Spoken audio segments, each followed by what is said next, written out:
Yes, ladies and gentlemen, back to work, headed to work in traffic on the grind. The grind never stops. Financial freedom will give you the ability to tell people who are trying to take advantage of you, no. No, no, no, no, no, no, hell no, no. No is the most powerful word in the dictionary. No starts wars.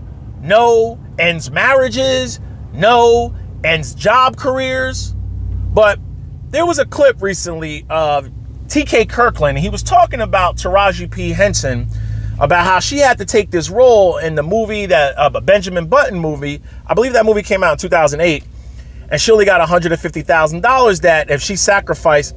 I'm going to let him explain it. People get older, you start saying, yo, I thought you was rich. You don't have Medicare, your family's not around, because nobody knows how to hustle. Nobody knows how to get money other than on these shows. When you see Terrence Howard talk about he got $12,000 for Hustle and Flow.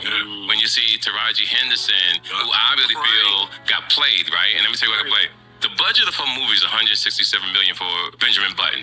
And someone, your agent comes back and tells you they're only gonna give you $150,000. So I feel that the company paid the agency, gave her what she wanted. I think they gave her $5, $7, $8 million. But they told her she was only gonna get $150,000. And this is gonna be an opportunity for you. So they told her she should do it for $150 because here's the play. You're doing it with Brad Pitt. It's gonna change your career, and she fell for it. But at the end of the day, you're supposed to get your bread. And I always tell people you get what you negotiate. And at the end of the day, there's no friends. I always say keep a Republican. And keep a Republicans always get the money. So the way Hollywood works is if you can get your name in the credits as, say, a Brad Pitt. Brad Pitt was the leading man in that movie. He made $20 million in that movie. If you can get your name in a movie where there's a big director, a big producer, big actors, and the movie wins an Oscar, you could catapult your career. And she was very upset about that. Now, I understand how upset she was. I understand how she only made $150,000 because after taxes, her publicist, her manager, her agent, she's probably walking away with maybe $70,000. But when it comes to financial freedom and telling people no, our lives is different from Hollywood. How many of us are ever going to have an opportunity to be an actor in Hollywood? How many of us are ever going to be co-starred next to a Brad Pitt or Angelina Jolie or something like that? You know what I'm saying? Or like, you know, and Idris Elba. It's not going to happen. It's not. Maybe 0.01, but we can control our destiny in our everyday life. Now, if you want to make God laugh, tell him your plan. God knows where everybody's going before they're going, okay? If you don't believe in God, one day maybe you will, okay? But I got to say this. We don't know what our destiny is going to be when it comes to everyday stuff because life happens. But when people in your life try to take advantage of you, you can control that. Family members, friends, workers, acquaintances. Now, let's just say you're financially free, right? And your boss or your supervisor or whoever you work for tries to get slick. Because a lot of these bosses, you will be surprised how much they know about you that you don't think they know. Your bosses know where you live. Your bosses know what you drive. And you know what the most important thing they know that a lot of people don't take into consideration? They know what they pay you. They know how much you make. So you pull into a parking lot with a Benz and you always got the newest, flyest shit on. They know that you're probably in debt with that unless you have other streams of income. They will test you to see how good your finances is. Believe me, bosses, supervisors, and foremen do this shit. I'm telling you. They will, have you ever noticed sometimes the laziest person they never mess with?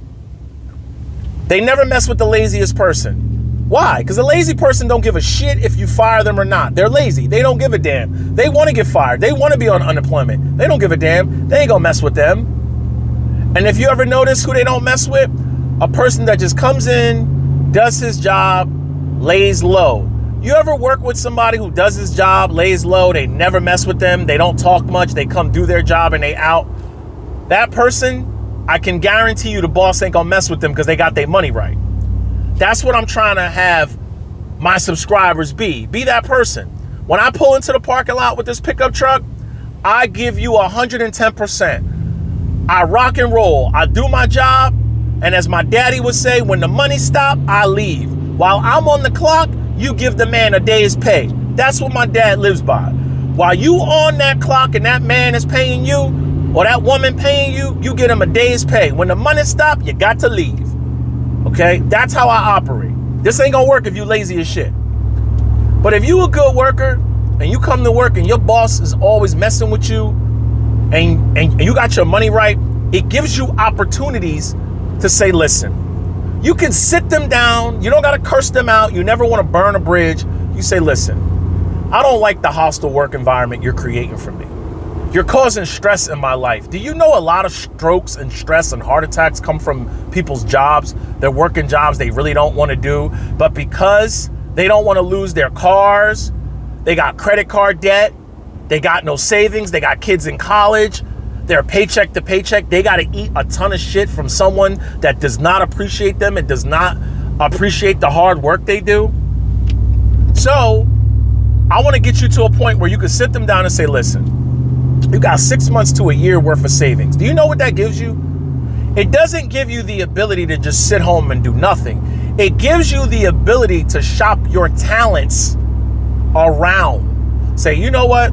I don't like this. You never tell anybody you're looking for another job. You don't tell any coworkers. Don't do that. Don't ever do that. A lot of people will sabotage you. They don't like you because they want to see you stuck with them. You quietly shop yourself around. And if the job gets so hostile, you say, you know what, I can't take this. If it's between a paycheck or me dying because of my health, money means nothing if you ain't here to enjoy it. So if you say, you know what, I'm out of here. I'm done. I'm giving my 2 weeks, my month notice, and you're shopping yourself around. Savings and emergency funds gives you the ability to shop your talents around. It gives you the ability to hold off for a better job. It gives you the ability to not get taken advantage of. Now, for Taraji P. Henson, it worked out. She ended up being on Empire. She ended up having other movies. But how many of us does it ever really work out for? The rest of our lives, we end up getting abused at our jobs. Trust me, your bosses and the higher-ups, they know where you live. They know what type of cars you drive. They know your lifestyle. I'm serious. The person that misses work and doesn't give a damn, he could just be lazy as hell, or the person who takes a lot of time off like myself, they got their money right. You got investments working for you. You got dividend stocks. You got other businesses you're working on. You're working on other business ventures. That's what financial freedom gives you.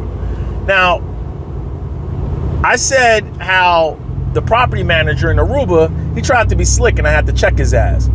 Let me show you how people will think they can take advantage of you. But if you got your money right and you got bread, you can tell people to kiss your ass. So here's what happened, right? I'm in Spain and I saw how the property has been rented, yo. Like, it's been rented every week. So I contacted the property manager and I said, listen, I want to raise the price per day. I want to raise it a nice amount. Now, I know you're saying, Larry, if it's rented, why do you want to raise it? Because here's why. There's a lot of wear and tear when your items are used every day consistently. The place is paid off. We're at the point where we want to start to ease our way out of not renting it anymore. It's already paid off. The money we're getting now, we're just stacking it away in a savings account, and it pays the property fees, it pays the tax, it pays the association fees and all that. It pays for the upkeep. But you raise the price, you might not get renters, but it also gives your property a break from things constantly being on, lights and fans and air conditioning units and your coffee makers and blenders. It gives your items a chance and a break where it just gives it a break. And you know what? It's really not even about the money anymore when it comes to that. Even if it rents 6 times a month, we're happy with that. So he calls me on WhatsApp while I'm away, different time zone. It was like 11 o'clock and it's like 6, 7 o'clock in Aruba. And I'm like, yes, James. And he goes, well, Larry, the place isn't going to rent as much. Now, they get 15%. We pay them 15%. We don't got to worry about nothing. Every month, the money is deposited into our account. They handle the cleaning. They handle all the maintenance. If something breaks, they just let us know what breaks. They replace it. They take 15%. They handle everything. That's what you're paying for, the convenience of them handling everything. So he calls me and he goes, well, it's not going to rent as much, because they get a percentage of the rental too. So he goes, it's not going to rent as much and we don't think you should do that. I said, well, that's nice, but it's my place. It's our place. Okay, we're going to raise the rate. Whoever has an existing reservation, they will be grandfathered into the old rate, but anybody that makes a new reservation, we want more money for it. Okay. So he goes, okay, and then he calls me back and he goes, okay, I changed all the future of rentals to the higher rate, but our rate now goes up to 22%. I said, why does your rate go up 22%? He goes, well, because, since the rental is not going to pull in the same amount of money that we're projecting, this will make the difference. I said, listen, are we in a contract for a guaranteed amount that I got to pay you? He said, no. I said, well, why do you get to increase your rate? Because I increased my rate and you don't even know what the future is going to be when it comes to finances or any projection or revenue. You see what I mean about stocks, how it comes into play? He's already projecting what it's going to be in the future. You don't know what it's going to be in the future. Okay? I said, no, I'm not paying that. He goes, well, that's our new fee. I said, well, how about this? How about I go on the master app, because I got the master app where I can cancel everybody's reservation. I said, how about this, James? How about I cancel everybody's reservation? He goes, well, don't do that. You'll get a bad rating. I said, no. You will get a bad rating as a property manager. I won't get a bad rating because it's my place, and I don't give a shit if it ever rents again. I will block it out. My place is paid for, and I no longer need your services because I already have 3, I know I held up 2, but 3 cleaning services that I've been working with in Aruba that I already know that will come in and clean the property for me, and I will handle everything myself. How about that? I hit them with the cash me outside. How about that? How about I cancel everything? You get a bad rating, and you don't get no percentage. How about that, James? When you want to hear somebody go quiet and crickets, he tried to strong arm me. He thought I was somebody that was leveraged in this property and I needed them to rent my property. They don't know that the place is paid off. They don't get the deed. They don't get the title to any of that stuff. They don't know. He thinks I'm over leveraged and I need that property and him to take advantage of me to rent my property.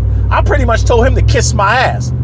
And the conversation was over. For 24 hours, I let his ass stew. He blew my ass up for 24 hours. And then he said, I'm sorry. You're right. We'll leave it at 15%. I said, well, you know what, James? I need to think about it. Because I don't like the way you tried to strong arm me. And I don't like the way I was treated. You see what happens when you're the owner and you're financially free? You hold all the damn cards. He apologized. I'll throw in 3 months of free cleaning. I'm so sorry. We don't want to lose your business. You have a 4-bedroom unit. There's only 8 units with 4 bedrooms out of 42. what can I do? I'll leave you a bottle of champagne. I said, I got 4 bottles of champagne in the closet already. I don't drink. I said, here's what you can do. You can go get me some cases of bubbly. I love that bubbly seltzer. It's a Pepsi product. I own it. Dividend. I said, you can go get me some bubbly. You can put that in the storage unit. And here's what I need you to do. Never talk to me that way again. The next time you ever talk to me that way again, we're done. I'm canceling everything and I don't need you anymore. You see what financial freedom brings you? It gives you the ability to tell people to kiss your ass when they want to take advantage of you. No regrets. Get it.